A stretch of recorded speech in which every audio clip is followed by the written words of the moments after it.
Now we'll be doing some work with interval notation in this lesson. So let's jump straight in with an example here. We're asked to write the following using interval notation. Now in part A we've got that number line drawn there, and then we've got that interval starting with that open circle on -1 going up to that closed circle on +3.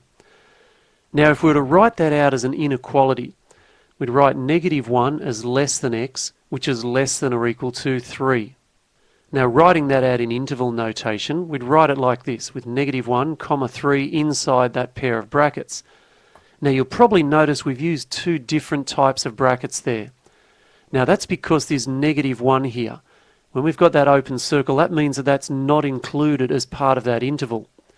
So to show that that value isn't included, we use that curved bracket on the left-hand end there, beside that -1. Our 3, on the other hand, is our closed circle. Okay, so that shows us that 3 is included as part of the interval, and so we've got that square bracket to let us know that 3 is an included value. Alright, well let's have a look at part B now. So similar question, we've got a number line drawn, our interval drawn on that, so we've got a closed circle at 0 and then an arrow pointing to the right. Now doing that as an inequality, we'd say that x is greater than or equal to 0. So x is any value from 0 up. Now writing that in interval notation, once again inside brackets we'd write 0, infinity. Now just to show you once again how we do that, you can see our interval starts here at 0 with that closed circle. So 0 is an included value, so we have the square bracket there beside our 0. Now we can see here with that red arrow pointing to the right that our interval doesn't have a definite endpoint. Those x values keep on going in that positive direction infinitely. So the way that we show that, we have the curved bracket to show there's not a definite endpoint or definite included value, and then the infinity sign to show that that interval keeps on going on forever. Well, let's have a look at part C now.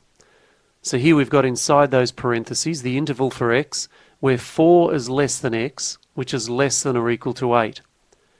Now to write that in interval notation, we'd have 4, 8, our start and end points of the interval, inside those brackets.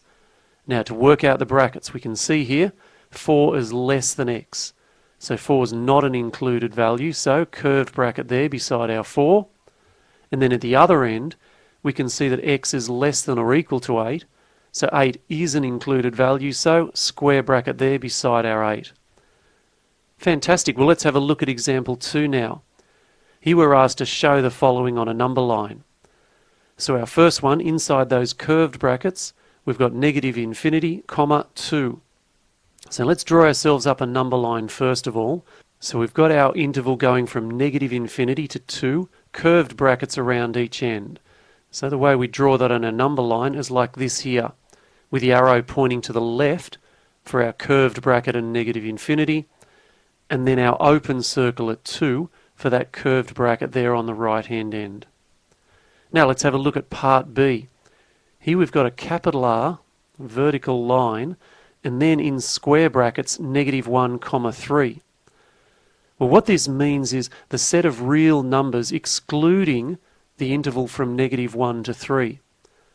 So what we'll do, draw up our number line, and the first thing we'll look at is this interval here, from -1 to 3, and we've got those square brackets, so we include the values -1 and 3. Now that vertical line there, as I said a moment ago, that means we're actually excluding this particular interval we've drawn here. So what we'll do, we'll just make that a bit faint for a moment. Now let's deal with that capital R here. Well, that just represents our real numbers. So we're looking at all of the real numbers except for that interval we've just drawn. So basically all the numbers outside of that interval. Let's take that one away there. And there's our final answer, noting that we've just left that open circle on -1 and -3 because they're not included as part of our interval. Well, let's have a look at one more example now, part C. We've got the interval from -3 to 1, and then that funny U symbol, and the interval from 0 to 4. We'll do up a number line and we'll deal with this one bit at a time. First of all, that section there on the left, the interval from -3 to 1. Now take note, we're including the value -3 but not 1. So we'll draw that in there, closed circle at the left, open circle at the right. And then our other interval from 0 to 4. Now, they've both got curved brackets, so we'll have open circles at either end there. Now, for this funny U in the middle, well, that just stands for the union. So that's basically both of those intervals combined. So we're looking at that region there. So that'd be the interval from -3 to 4, just making sure, as we've done there, that we include the value -3 and exclude the value 4. Fantastic. Well, that's the end of our lesson there. Good luck now as you work your way through your questions.